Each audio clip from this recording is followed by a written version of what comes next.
Good afternoon, everyone, and welcome to the 34th of the COVID calls. This is a daily discussion of the COVID-19 pandemic with a diverse collection of disaster experts. These calls are held every weekday at 5 p.m. Eastern Time. My name is Scott Knowles. I'm a historian of disasters at Drexel University in Philadelphia. Today, the subject is COVID-19 and the government response. My guest is Don Kettl. We are streaming on YouTube Live. You can also keep up with COVID calls via Twitter. My Twitter handle is @US of Disaster. That's @US of Disaster.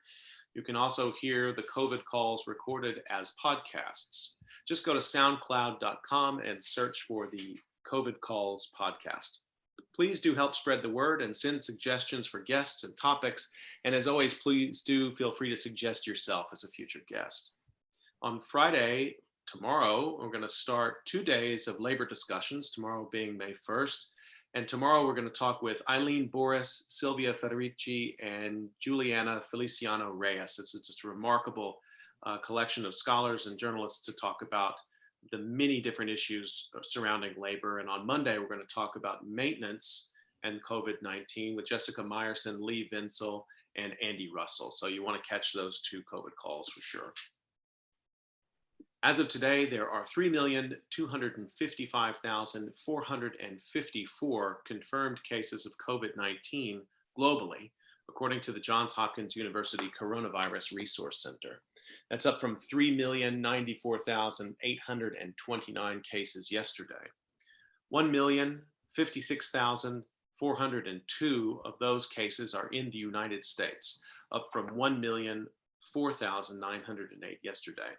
There are now a total of 61,857 deaths from COVID-19 reported in the United States, up from 57,812 reported yesterday. I just saw that they reported the greatest single day total of deaths throughout this entire pandemic so far in New Jersey today. Among the many unnecessarily horrible lessons that Americans learned in Hurricane Katrina, one of them was that disasters reveal all of the broken linkages between and among our different layers of government, federal, state, and local. For many Americans following that disaster, and certainly those who were living through it, it was a crash course in the confusing array of powers owned by entities ranging from levee boards to state environmental agencies, all the way up to the Federal Emergency Management Agency.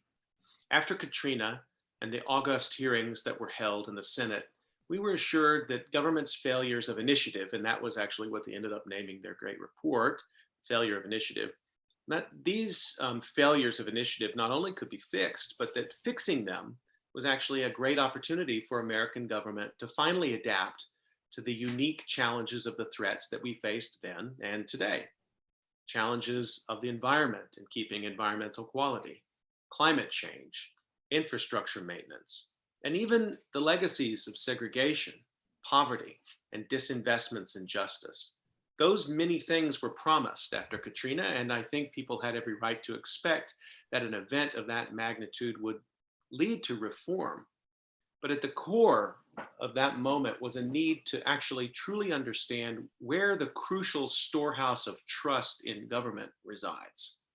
Is it in mayors, governors, agency leaders? Certainly after Katrina, it wasn't in agency leaders, presidents even. And now here we are again, but on a much more vast scale. This is a kind of a disaster at a Katrina level that seems to be occurring across the entire nation simultaneously. And we face the same questions around trust in government. I wanted to talk to an expert who could help me understand these kinds of questions. And so I invited Don Kettl, whom I've known since those days, just after Hurricane Katrina. And I'm sorry that I only seem to talk to Don after terrible things have happened, but that's where we are. But I can't think of anybody better to talk with me about these things today. So let me introduce my guest. Don Kettl is the Sid Richardson Professor at the LBJ School at the University of Texas at Austin. He previously served as the Dean in the School of Public Policy at the University of Maryland. He's also a non-resident senior fellow at the Volcker Alliance, the Brookings Institution, and the Partnership for Public Service. Don has authored or edited many books, including Can Governments Earn Our Trust?, Little Bites of Big Data for Public Policy, Escaping Jurassic Government, Restoring America's Lost Commitment to Competence, System Under Stress, The Challenge to 21st Century American Democracy, The Next Government of the United States, Why Our Institutions Fail Us, and his most recent wonderful book, The Divided States of America, Why Federalism Doesn't Work, which came out just this year. Don, welcome to COVID Calls. Scott, it is so good to be with you today. So I'd like to remind everyone to get your questions in. You get them into the YouTube live chat, or you can email them directly to me if you want to throughout the call. My email address, sgk23@drexel.edu, or you can just put them up on Twitter. That works really well. That's fast. And just tag me at US of Disaster. So Don, I've been starting these out by really asking people to take us into the situation where they are. I presume from your backdrop that you're in Austin, Texas. Can you tell us a little bit about how things are there? Sure. I'm in Austin right now. It's a gorgeous day here. The temperature's 86. There's not a cloud in the sky. And it is just a tale of two cities in so many ways. On the one hand, you can look out, as I can fortunately, over Lady Bird Lake and see people out there in their paddle boards and kayaks having a great old time. Best I can tell, none of them are wearing masks. But on the other hand, the streets are virtually deserted. The people are still not coming back to work. The governor has decided that he's going to begin to try to reopen the economy tomorrow. But there's tension between the state and the local governments about just what that means, about where to do it and how safely to do it where. And so there is this incredible tension between, on the one hand, this yearning to get back to normal, a sense of trying to figure out what the new normal is going to be, and the tension between the state government, the local governments, and trying to find ways of managing the risks that are out here. Like so many other places, we have problems with illness and death in nursing homes that we're still trying to get our arms around. Texas has been relatively spared compared to New York and New Jersey, but still there are these pockets that have started to pop up in rural Texas as well that remind us that nobody escapes on this. How did things go for you in terms of shutting down classes at the LBJ School and things on campus? I mean, I was an undergraduate at the University of Texas and a graduate student there in my master's study days. And I mean, even on a slow day, the University of Texas is a city unto itself. How did things wind down? Yeah, we've got 50,000 students, and all of a sudden we went from 50,000 to a campus that's just a ghost town. And we essentially went from spring break into online teaching almost overnight. I was joking that universities invented medievalism back 600 years ago, and we've been teaching the same way for 600 years, and we turned that overnight into online teaching. I don't ever remember a set of institutions changing so radically, so fast. And it's been fascinating to have a chance to be able to go online. And on the one hand, it's been weird for everybody trying to figure that out. But on the other hand, for my class, I'm teaching a class in public management, and anybody who's interested in federalism and public management sees it in every nook and cranny of this crisis. And so I've twisted the class without too much effort into an effort to try to help students understand and explore all those different pieces of it. And in addition to that, to bring in some guest speakers who have been very much world-class in the kinds of things that we can never get to come to Austin, but easily come dropping into class by means of Zoom. And that's really made the teaching so much more fun, I think. We have so many topics to get to today, and I want to actually start. I was just before we got on this call, was alerted to the fact that there's a protest going on, an armed protest going on at the Michigan State House right now. And of course, like in so many states, there's debates going on there about the pace of the so-called reopening.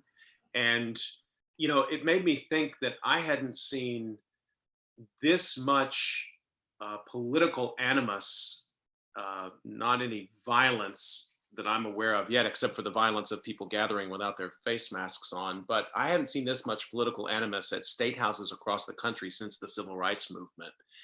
And, you know, you have this phenomenal new book, The Divided States of America, and I want to just give a little quote from it. Maybe we can start with this. You say in the book, going a little bit against the grain of what we seem to think of the federal government being so dominant today. You say the states are becoming more important, not less so. They are increasingly going their own way. and their policy differences are increasingly driving the country apart. And when I saw that what was going on there in Michigan, and I think about the president's many statements encouraging protesters previously in Minnesota and Michigan, I just thought this statement is so crucial right now to think with. So can you explain, what you were after in this book, and why do you think these policy differences at the state level are driving the country apart? Sure. And a couple things. The first is that, and before beginning this book, I had a conversation with my editor saying, the problem with writing a book on federalism, and it's a topic that nobody really cares about in itself, except for a relatively small handful of academics, except that they bump into federalism every time they turn around and go out the door. And sure enough, that's been the story of what's going on here. I set out to try to make an argument about why federalism matters, and it turns out I haven't had to work that hard since. The way in which COVID-19 is rolled out has been a story about the tensions between the federal government and the states, and between the states and each other, and between state capitals and the mayors. And that all of this, as it turns out, really explains the way in which the story of the United States is being told in the reaction to this. I think the United States stands out in the kind of frictions between the national government and the local governments compared to any other country in the world right now. And it's because at the beginning, the federal government in general, and the president in particular, just simply decided strategically not to grab hold of it as the problem is a problem. It left individual states to respond. The states that responded first were the ones that tended to have the biggest outbreaks, and they tended to be blue states. But then there was a whole collection of states after that that decided to lock down in March. Some of them decided not to, and it turns out there are systematic differences between them in the way in which they've responded. The country has now been driven apart into two different kinds of groups, between those who believe this is a big issue that we need to continue working seriously about, and on the other hand, those things that, okay, this may have been overblown, it's the kind of thing we need to get back to normal of. The people trying to stop it from happening are interfering with our rights, and that's leading to enormous frictions within states, and especially between the states and each other. We've got this collection of divided states of America, and by understanding the way the states are divided, we can begin to understand the basic problems of strategy we have in this country, figuring out how to deal with this problem. So let's go back in the book. You actually start with in the founding of the country. I think it's worth getting some of this context, and then we'll bring it up and talk more about what we are seeing and what we can expect going forward. But you talk about the sort of fundamental insights, I think particularly of Madison, and two key things that were crucial in the founding of the country and the Constitution, and that's the separation of powers and the Federalist structure.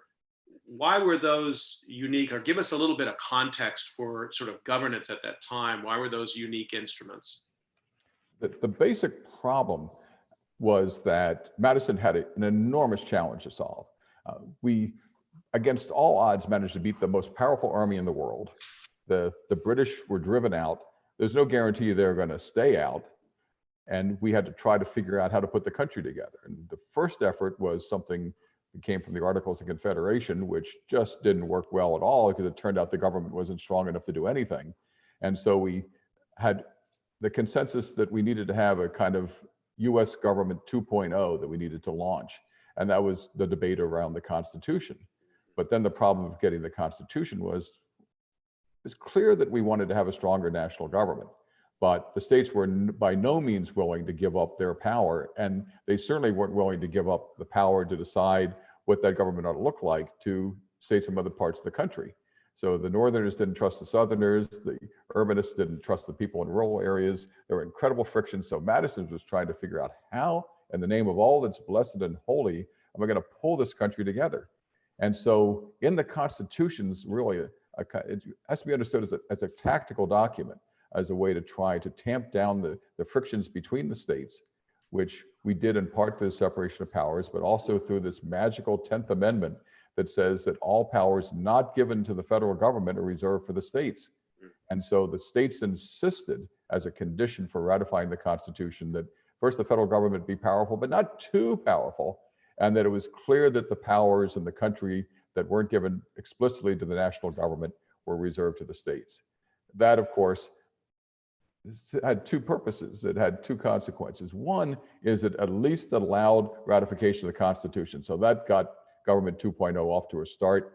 But if anybody thought that that apparently explicit language in the 10th Amendment was going to resolve the questions for all time, they were sorely mistaken, because we spent the time in the 230 years since trying to battle over just where those boundary lines ought to be drawn. And you can see it now in armed demonstrations outside the State House in Lansing. Clearly, the slavery issue was, at the centerpiece of that kind of compromise. What we might call a compromise, others would call this a sort of fundamental sin at the beginning of the formation of the nation. But with the Civil War and the end of the Civil War in the 19th century, that still didn't resolve this sort of challenge of federalism and even the prerogatives of individual states or cities to drive their own sort of policy solutions to local problems, right? I mean, what kind of, laying aside the slavery issue, going from the Civil War more forward, what are some of the other sort of key moments where that battle's being played out? Well, and it would have seemed that the Civil War finally once and for all dealt with that, because after all, the North won, slavery was gone, the 14th Amendment was ratified, the principle of equal rights was established, but right on the heels of equal rights was the creation of the separate but equal doctrine, which the states asserted, southern states in particular, and to which the federal government acquiesced. And so the idea of state supremacy continued until the Great Depression. And then in the Great Depression, there was an economic crisis that, well, this is not going to work because the states are incapable of responding. So at that point, the federal government rose up with the New Deal to try to provide aid to state and local governments. But even that then didn't fully resolve things, because the separate but equal doctrine continued until after World War II. We had the decision that finally in Brown versus Board of Education ended segregation, but that only did it, of course, legally. It didn't do it functionally in so many parts of the country. That didn't happen until the 60s and the 70s, and one would argue it still hasn't today. Then there was the rise of the federal government and its power in the 1960s. And at that point, it really seemed we finally have got this figured out. Separate but equal is gone. The federal government is going to insist on equal protection under the law. We're going to have the rise of a strong federal government to fund state and local governments as kind of administrative intermediaries to try to administer programs. We had Medicare, we had Medicaid. We then had an Environmental Protection Act that was passed, and that seemed, by the time we got to the 60s and into the 70s, we finally got this figured out. And instead, what happened was that yet again, the differences among the states prevented any kind of strong, clear national policy. And so we ended up having continuing battles, which we saw spilling over into the passage of the Affordable Care Act, where the states went in different directions on the administration of Obamacare, and whether or not they created their own sets of exchanges, whether or not they expanded Medicaid. And instead, what's really happened from that time in the 1960s, where it looked like we finally had it resolved, instead what's happened is the differences between the states have gotten large, and they've gotten larger between them, so that the inequalities that we look at in this country have increasingly been the product of the ways in which the states have behaved. So the timeline you're sketching out, and the long problem still not solved, obviously, of the long legacy of racial inequality in America. Nevertheless, it seemed that, at least from a policy perspective, some of those issues were finally addressed by the federal government by the 1960s and 1970s. In other words, there was just some things states were not going to be allowed to innovate, if you want to call Jim Crow innovation. They were not going to be allowed to innovate in that way any longer. And then you talk about, though, this moment that sort of begins in the 60s and 70s, where the federal government is, though, willing to allow a measure of creativity through the form of granting waivers to allow individual states to innovate, say, for example, in environmental policy. And you talk about California there. I think that's probably relevant to healthcare too. So can we linger here for a second and talk a little bit about what waivers are and what that means to different states in the 60s and 70s? And let me explore that in two different ways, because I want to come back in a second to talk about how that directly affects the decisions over locking down the economies, because it turns out there's some interesting patterns that I've been able to discover in the last couple of weeks. But the federal government said, okay, what we're going to do is to have a clear set of national policy. And the national policy is going to, for example, when it comes to the environment, we'll have clean air, clean water standards. We're going to have certain standards when it comes to Medicaid. We're going to have programs that are aimed at trying to eliminate poverty and to try to reform welfare.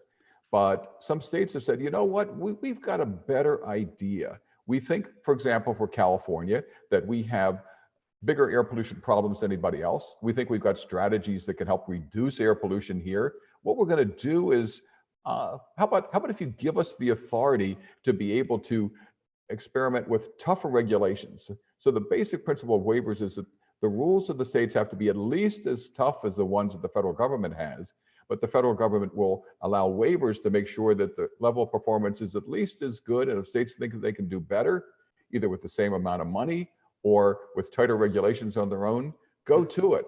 And most pieces of federal legislation, including the Clean Air, Clean Water Act, the Medicaid program, and others, have allowed states waivers to be able to do that.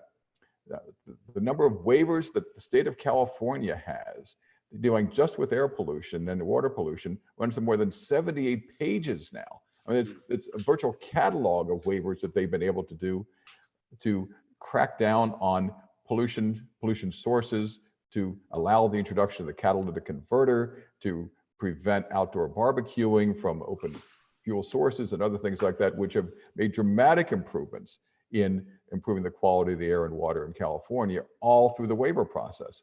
So just when we thought first, okay, we're going to establish clear national standards, okay, got that. And we're going to allow some states to experiment to have tougher standards, okay, got that too. It turns out that then we end up with growing differences between the states in the way in which they've implemented things.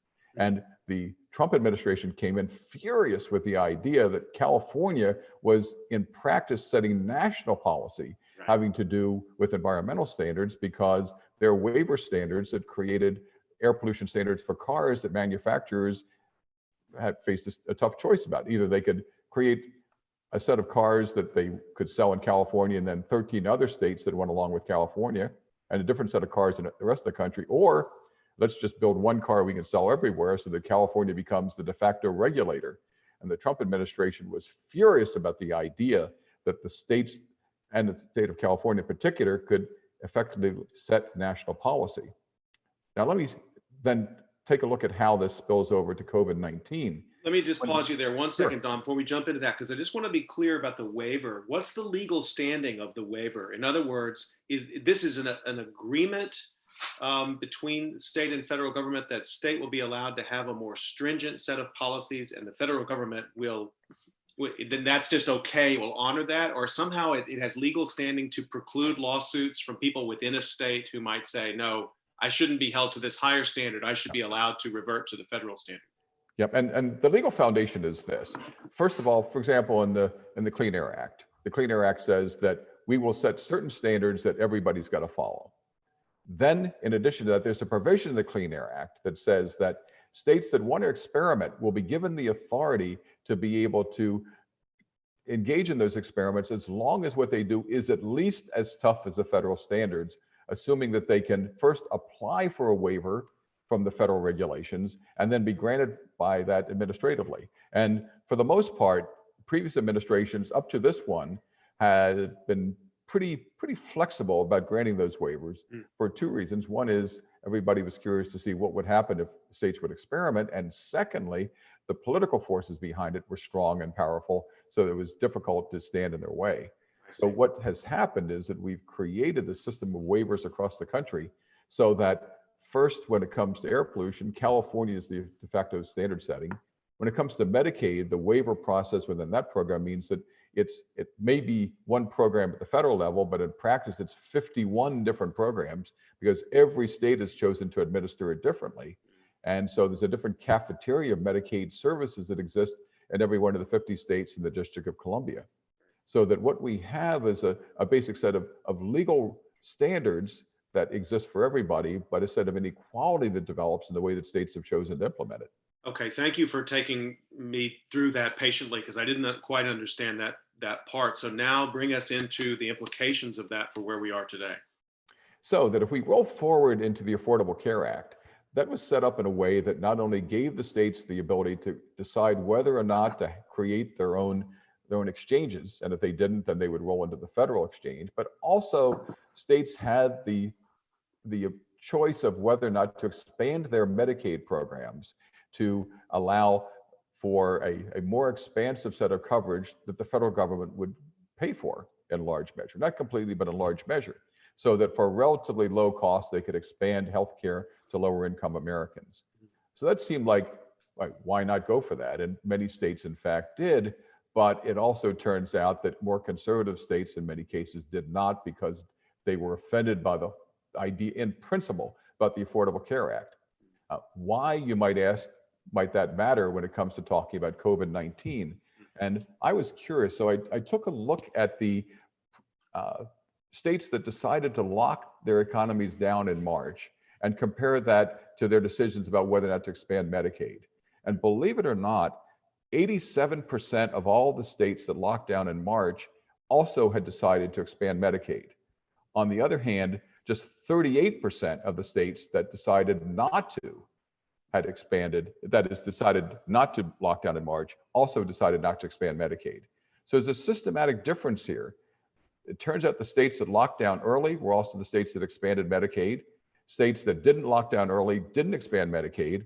So it turns out that we have differences between the states, and whether or not you were subject to the lockdown also was part and parcel of whether or not the state had previously decided whether or not to engage in that kind of expansion of Medicaid and lockdown of their economies. Related to that, you might say, well, maybe it's the case that the states that locked down early were just the places that had a more serious health problem. So I looked at that and looked at the death rates through the middle of April, and it turns out that, yes, it's true that the states with the highest death rate also decided to lock down first. They were the ones where COVID hit hardest and fastest. But for the rest of the states, you know what? There's just not that much of a difference in the death rate.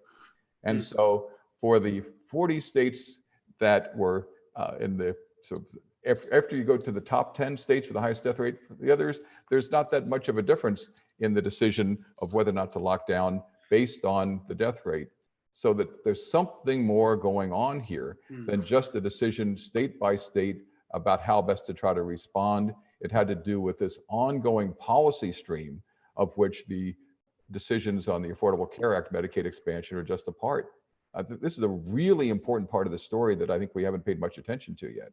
That's an amazing finding. Can you give me an example of a state or two that did not have a high number of cases and yet adopted the lockdown, and that also had voted in the Medicare expansion? Because those are the tumblers you're lining up. Yeah, here. exactly. And I've got to go back. I have to confess, it would take me a little while to try to pull that apart.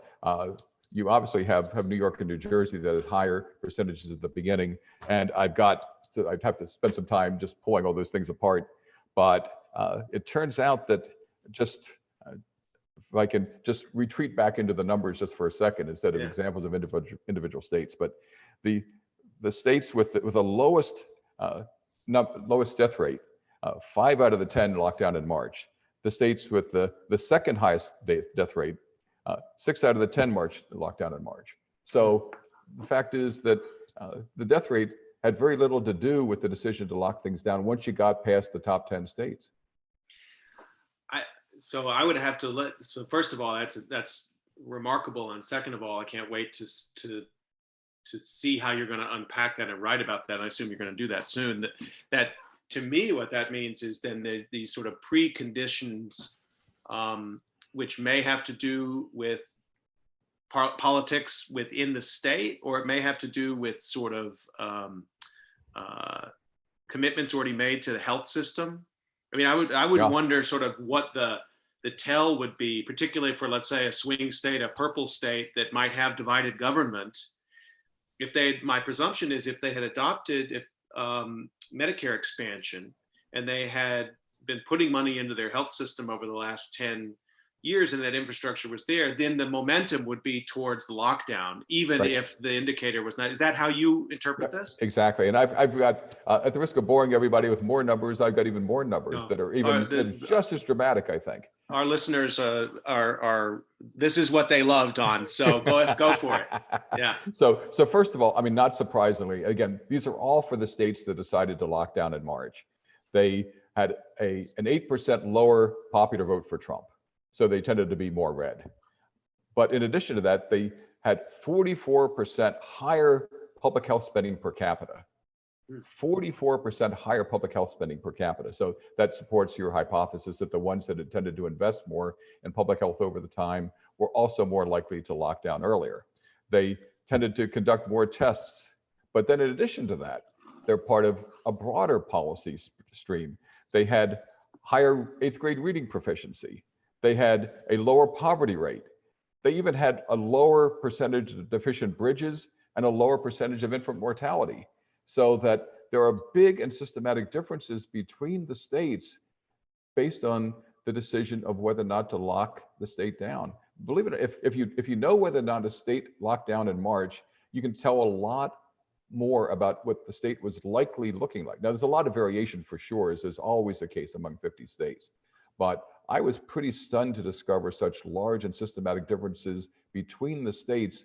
And it's clear, and this is what is, for those of us interested in emergency management and for federalism, it's very clear that what's going on here in COVID-19 is not just about COVID-19, but it's about a much broader collection of policy issues.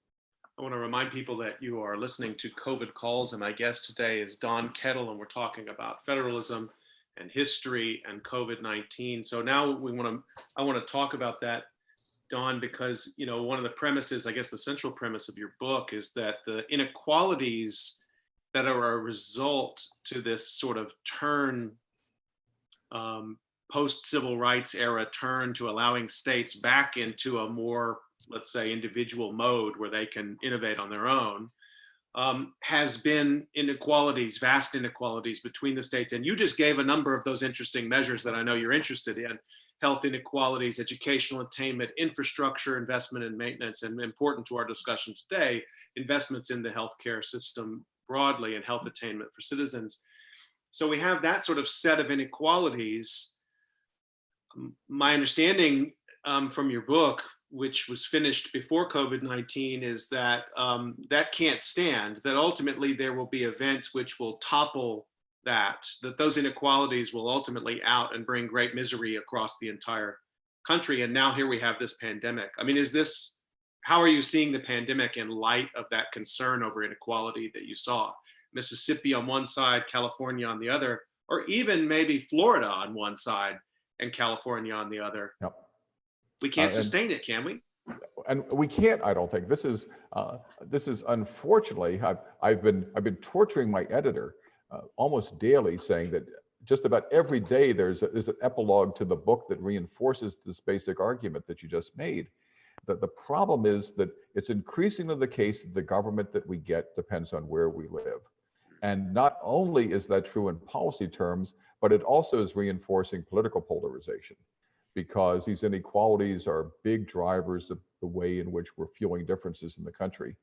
Differences not only between Washington and the states, between the states and each other, but also between the states and the local governments. And you can begin to see it as people are demonstrating, demanding that the states be opened back up again, because it's a reflection of the same kind of problem. This is not a prescription for stability. And there are two things here that strike me. One is that I don't recall that any other country in the world going through COVID-19 is having the same set of political battles that we're having. It's really a peculiar reflection of American federalism. And the second is that this clearly is not a good long-term strategy for national stability. The question is, are there things that we can do to try to pull things back together again? And the answer is yes, but I think we've lost a golden opportunity in the way in which we've approached COVID-19, because there was a moment where we could have said, we've got a national problem, requires a national solution. This is a virus that pays no attention to boundaries anywhere in the country, and that every citizen, wherever they live, is going to be treated equally. Or we could have said, the federal government's not going to take a role. We're going to leave it up to the states and hope that the states can find a way to respond, and then to discover that the states respond differently. So we could have gone the first road. Instead, we went to the second. And what we're doing in the process is taking all the ongoing sources of inequality that were already bubbling and throwing gasoline on those fires, which simply cannot be good for American democracy. I want to come back to Katrina here and your own thinking and writing about what was learned there and on our unique Homeland security emergency management system in America. And the way I read it is that we have, like in so many policy arenas in America, we've evolved a system that is respectful of federalism, has to be respectful of states, but ultimately provides enormous resources at the federal level, particularly in the policy arenas that can anyway be derived as sort of national security, war-making powers, crisis, this kind of thing. So if we think about the Stafford Act, and we've had Samantha Montano and I had Patrick Roberts on, and we talked about the Stafford Act, and the Stafford Act is a piece of legislation that asks states to initiate the ask is supposed to come from the state to ask for help. But in reality, it's more complicated than that. And certainly in recent years, particularly I think after Katrina, the impulse was we would wait for states to ask, but you're getting presidential disaster declarations before the disasters were even hitting. So in a sense, it was a structure built up to respect states, but the federal government was primary. And we've erred on that side. If I hear you right, and this is what I wonder about what are going to be the implications of this, the Trump administration has for the first time gone the other direction. They're like, well, that's how the law is written. We'll wait for states to ask for help. And even if they ask for help, we may not be able to provide it. Yep, and it's that only more so, I think. I think it's worth going back into Katrina and to tell the story in terms of federalism in 10 seconds. The real problem was that faced with an enormous crisis, the city of New Orleans and the state of Louisiana were overwhelmed. And they struggled to try to find a way to respond. When it turns out that they couldn't, then the federal government came in. FEMA at its first blush didn't prove very successful. Thad Allen was brought in and created a true national response to what was a regional disaster. And what were the lessons from that? I talked to a couple of very senior people in the Department of Homeland Security at the very end of the Bush administration, when they were feeling a little bit more relaxed and had a little bit more perspective. And I asked them, so what are the lessons that you really learned from that? And what they told me pretty bluntly was the next time something like that happens, we're going to come in fast and we're going to come in hard. We're not going to wait for local governments and state governments to bungle the response, because they almost took us down with it, both policy terms and also in political terms. And so what they said is, we're going to come in fast, we're going to come in hard. So what happened? The next time that it happened, it wasn't a Katrina, it was instead COVID-19. It wasn't just a regional issue, it was a national issue. It was Katrina 1,000 times over, affecting every community in the country. And our response was what? What the people at the end of the Bush administration said of coming in fast and coming in hard? No, it was standing back and allowing the states to stand up. And what we're having is some states responding remarkably well, but on the other hand, some states deciding either not to respond at all or to stand back. And we're getting wildly different responses in different states in ways that are going to cause, I fear, enormous problems, not only in terms of public health, because the virus by no means is beaten and runs the risk of bouncing back in ways that are unpredictable, but also in terms of our economy, because the problem is that even if you open a shopping mall in Georgia, that it still runs the risk of whether or not you feel safe in getting on a plane in Minneapolis, connecting through Atlanta and going someplace else. And so we've got this national interconnection of the economy that has to depend on confidence that everybody's got their act together. And so that's the next phase of what's coming. And I suspect it's going to be an unpleasant story. Well, I've often, it's a sort of a parlor game with people who know about this kind of stuff. And I play this game, and I'll ask you, do you think if Hurricane Katrina had happened in 2004, do you think Bush would have been reelected?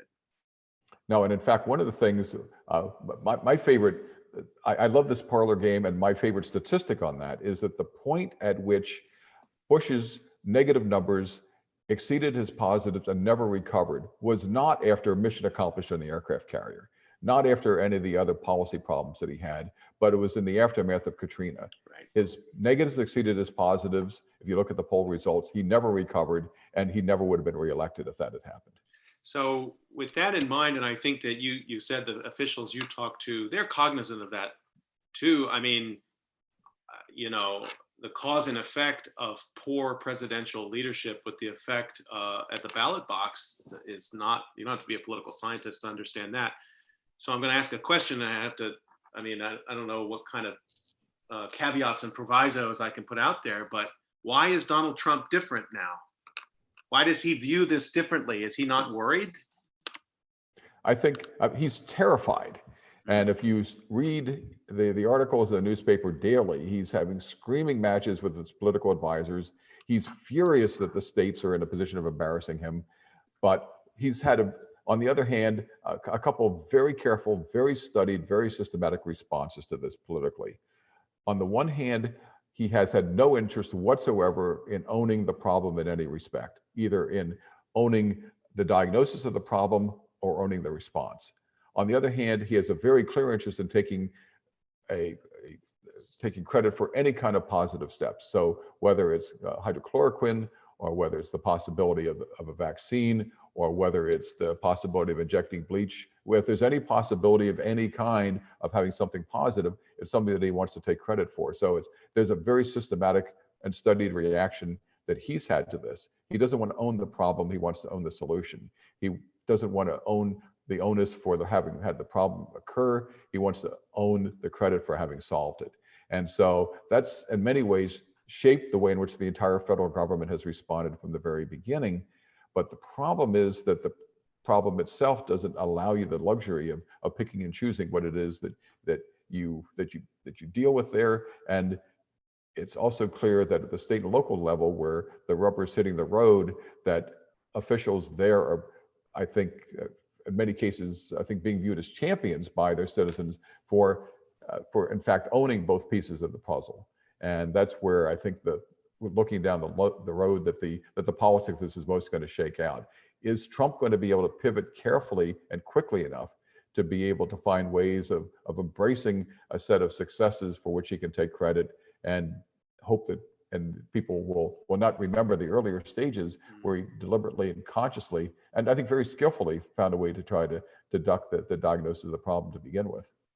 Is it the case then, and coming back to the premise of your book, that the inequalities between states have reached a point in which the expectations of federal response are so low that that he might not pay an electoral price for this? In other words, I mean, people in, let's say, red states that supported Trump very strongly in 2016, who, and I've seen some polling on this, rate his performance just fine, and they particularly like the restraint of his performance.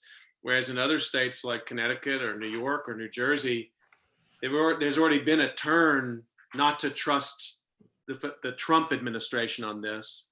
And so their trust has now moved over into state government. I mean, it seems like it's almost an underlining of the prophecy of your book to a certain degree. Well, and if you think about this purely in political terms from Trump's point of view, what are the political implications of attacking California and New York?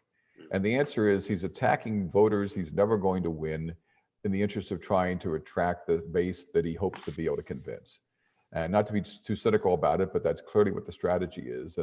But the problem is that strategy doesn't quite get you enough electoral votes. And so you need to win a collection of swing state votes as well, and we know what they are. And the problem is that some of them have now, especially in Michigan, for example, have had tremendous problems of having hotspots build up. And the strategy of attacking Michigan's governor and the risk of not seeming to care about the hotspots in Michigan really run the risk of tipping the crucial swing states that he most needs to win. So that's the political consequence that lurks over the horizon for the strategies that he's chosen. There's politically very little to be lost by attacking blue states. There is something to be said for attacking the blue states by picking up support of the red states who don't like the blue states to begin with. let's remember that the early stages of this, it really seemed like a blue state problem. It started off, of course, in Washington state and then spread to California and then turned out to be fierce in New York and then Connecticut and New Jersey. So it's, it's these crazy Democrats and their policies that are responsible for this problem. And they're the ones who have overreacted. You don't need to overreact quite as much where you live because it's really their kind of problem. And it's probably the fault of the Chinese anyway to begin with. I mean, it's a very conscious, very careful, very calculated strategy. But the problem is that it may not work politically because it may not be enough to win the swing states. But in the longer term, what this clearly does is to drive even deeper divisions between the states in a way that is unprecedented as best I can tell. We have a coalition of Western states, a coalition of Midwestern states, and a coalition of Northeastern states that have decided to band together because they don't trust the federal government. They're going to coordinate their own response. This isn't quite the point of having an internal civil war, but it certainly doesn't help things any, and it doesn't draw the country any closer together. I wanted to ask you about that, and if you'd ever seen anything like that in the absence of federal leadership or resources, that states had gone into sort of what are in effect multi-state compacts, basically to share medical resources, expertise, decision-making, and to band together in what are going to be quite crucial decisions over the next 18 months about opening and reopening. And we're going to be in a period of back and forths there. Have you ever seen anything like that before? No, I've never seen anything remotely like that. We've had a couple of discussions in the past about whether or not we need to have mega states and having essentially states that act and behave together. We've had organizations like the Tennessee Valley Authority that have been multi-state compacts. And of course, we have regional authorities like the Port Authority of New York and New Jersey, and the authority that operates SEPTA in Philadelphia. So we've got these operational things, but nothing on this kind of a political scale involving such large numbers of states over such a large collection of policies. So this is, as best I can tell, unprecedented. And it's precisely the kind of thing that the founders really had thought about and worried a lot about. They really worried about the kind of forces that could tear the country apart. And the thing that really worried them more than anything else, after they got past the worry that if you lived in the South, that the North was going to rule the roost and vice versa, was that there would be regions of the country that would shred the Union. We saw the cost of that in the Civil War, and there was pretty much a consensus after that that was not good and we shouldn't allow that to happen again. But in fact, there are forces that are moving politically in very much the same kind of way now, not over slavery, but now over this question about public health. I want to remind people that you're listening to COVID Calls. I'm talking to Don Kettl about federalism and COVID-19. So your book and your work in general is not all bad news, Don. I think you tend to be an inherently pretty optimistic and solutions-oriented person, as I know you. So Dr. Fauci and others responsibly have told us the remedies and palliatives for the public health disaster that we find ourselves in. I'm not sure every state will follow them, but do the same for us in our polity. What are the steps that we can take to begin to alleviate this problem, which is so manifest in front of us right now, this breakdown between the states and the federal government? Yeah, I am basically an optimist, although it may not be obvious from the conversation here today, which is so tough because it's such a tough issue.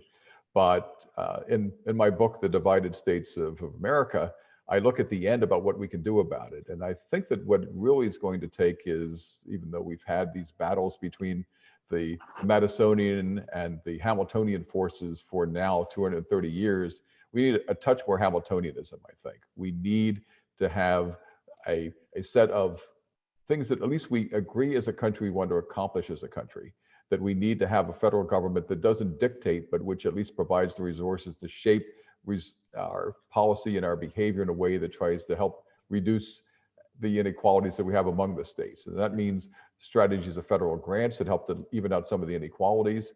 I think we need to back away a little bit from giving everybody a little bit of everything. I know politically it's not easy, but to focus instead on trying to help level out the differences between the states. I think you can see in the way in which Fauci is approaching this issue that we've got an expert who's talking about a strategy that needs to be national in scope and that needs to be then delivered in a way that works locally. And so it doesn't mean a kind of overbearing national kind of government, but it does mean, you know, what we probably need to do is to figure out who needs the ventilators most, where testing most needs to be deployed. We don't need to open up all the country all at the same time, and we shouldn't think about that. But as we open the country up, where can we do it most safely, and what are the standards? How are we going to have the testing protocols? And oh, by the way, when we're talking about tests, what is the test? How are we going to measure the tests? Are we going to measure the tests the same way? And if somebody says we have X% of the tests that are positive in the state of Georgia, are we sure that we're measuring it the same way in other states? And the answer is no. One of our basic problems is we don't have a basic common language. And so one of the keys to allowing a substantial amount of federalism to operate in this country is to ensure that at least we have a common language and the things that matter, and have to level out the differences between the states. And that's the piece that we've lost, but that's the opportunity we have now to grab. That's, to me, there's a bit of a bind here, I think, particularly for people who, let's say, environment or health have been really important, because we've cheered on California. We've cheered on New York. I've cheered on New Jersey, states that have gone beyond the sort of federal minimums in clean air and clean water and health provision. And even back into the progressive era, and looking at states like New York and Maryland and Massachusetts that led the way for laws that became federal law.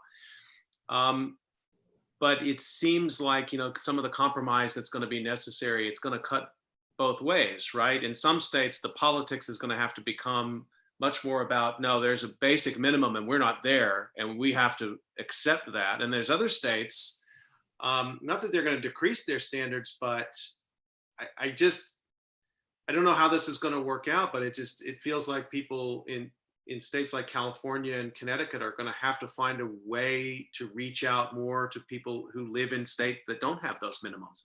What is that mechanism, though, in our culture? I mean, we're not neighbors between Alabama and Connecticut.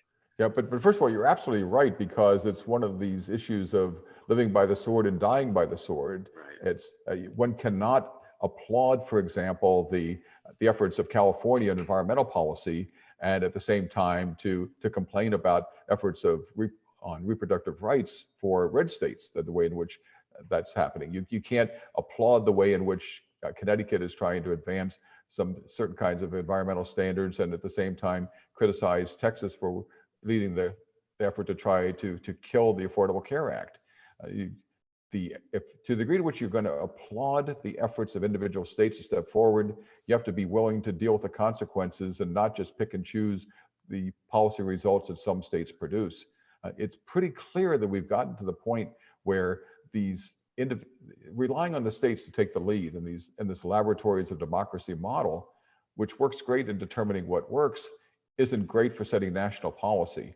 And on this point, I think Trump has got a point, that allowing individual states to set national policy runs the risk of ramming a set of policies down everybody's throat for which there's not national consensus. Now, of course, the answer to that is, well, get a national consensus, and that's the one thing we're not very good at. The thing that's clear is we're not going to get any better at it by continuing to drive these deep divisions. And what we're going to have to get is a growing national consensus on those things that in fact must be national policies. And that means that we have to be much more careful about picking our battles, not on every issue, on every time, but to try to at least determine what are those things where we want to ensure we have greater equality, and use that to try to drive national policy. Having said that, I recognize just how incredibly difficult that is. And every step we take down the road that we're on now is making it more difficult to try to get there. In some ways, though, the founders would have recognized this. This was part of what it is that cost Hamilton his life in the duel, on top of the fact that he was often pretty obnoxious too, on top of that. And that's one of the reasons why he and Burr ended up in the fight that they had. But over time, we've had the same basic struggle between the Hamiltonian forces for picking our shots that we want to make sure are national, and making sure that we have enough local discretion to try to fit those national circumstances to our local conditions. And though if we're in the middle of a tough battle, it's because we've been at this for 230 years and we keep going at it. But continuing to go at it the way we're doing now is not a good strategy for long-term stability of the American Democratic Republic. Well, disasters often reveal long-term conflicts that are in place that seem intractable because and disasters sometimes create new political formulations as well. And often they're doing the same simultaneously. I'm thinking of the Civil War, I'm thinking of the Great Depression, I'm thinking even of the end of the Cold War. Do you think, well, I think it's fair to say this is one of those kind of shocks. But looking towards, I mean, this is an election year. Is an election and a change of government from one party to the other enough to actually bring about the kind of reform you're talking about, or is this going to have to be something bigger than a single election? And if so, what does that look like? Well, the 2 points here. The first, as you point out, is that disasters have a way of focusing the mind. We can have all these debates in a kind of very broad academic kind of sense, but when either your house is underwater in a hurricane, or you're trying to decide whether or not you can get your economy back on track again, and whether or not you run the risk of having grandma in the nursing home be subject to a virus that could prove fatal, these disasters tend to focus our minds on these kinds of things. And so it provides an opportunity for having the kind of debate that we might otherwise be able to duck. The question is whether or not an election can turn things around. And the thing that I'm pretty certain about is that if Joe Biden is elected, what will happen is that we'll find exactly the same kinds of battles, but being fought in the reverse kind of way. And because the Democrats are not going to forget what it is that Trump tried to do to them, and the temptation to try to go back and do it to the red states at the same time is going to be irresistible. The red states are going to be furious for having lost their champion for these kinds of fights, and we're likely to continue these battles in ways that are only going to make things worse unless we say, look, there's some things that we just can't afford to allow happen. And it is a challenge to the kind of leadership that, not just in one election, but over a series of elections, that's a matter of rebuilding trust, not just in terms of rhetoric, but in terms of producing results. It's a way of trying to make sure that we focus on the kind of outcomes that Americans care about and devising a system that focuses on that. That's what it is that we need to try to deal with. And the good news in all of this is that I've done some research on the issue of trust in government. And it turns out that people just don't much like the federal government. They don't much trust it. They certainly don't trust Congress. But it turns out that, you know what, when it comes to local governments and getting the kind of individual services that they like and care about, when that works, they notice it, they care about it, and they trust it. So that it's possible to rebuild trust transaction by transaction by dealing with citizens as they are and where they sit. And so that the key, if there's a strategy that can work from the national level, is to focus on that transactional level. And here, the challenges that we have on public health provide an unprecedented opportunity for doing just that. So even though it's a difficult situation, that's the ray of hope that shines through here, I think. I think that to me is an important insight, and it makes me wonder what kind of innovations we're going to need at agencies like Health and Human Services or at FEMA, the Department of Homeland Security, to try to accomplish just that, and I think we've seen moments at time when there was great creativity. I mean, certainly the people I know who work at FEMA, they work hard, and a lot of their work, and it's an under-resourced agency, and a lot of their work is at the extremely local level. But somehow that is not received, that's the work that's not been valorized in Washington as strongly as it should. And I think we're seeing that with HHS and CDC. I mean, these are the agencies that should shine in a moment like this, that allow people to say, oh, I didn't, I hate Congress, but, I like James Lee Witt, or I like Craig Fugate, or I like, I think it's too early to say about Gaynor's response right now, but is that possible to like these agencies again after this? Well, it is, but let me frame the FEMA question in particular in a way that I know is a debate going on inside the agency, which is just how big should FEMA be? Right. Is FEMA best as a kind of larger, more muscular agency that has the capacity to step in and be able to deliver goods and services and be able to step in wherever it's needed? Or is it best by shrinking it and making it more nimble and more potent by being able to focus itself on leveraging resources more? That's a basic strategic choice that FEMA's in the process of trying to think through. And frankly, I don't think it knows for itself where it is it wants to go, But its process of trying to sort that out, I think, is going to be the best way to try to answer the question that you just raised. So last question, we're up on time. You've already started your COVID-19 book? I've thought about it. I've started a dozen different COVID-19 books.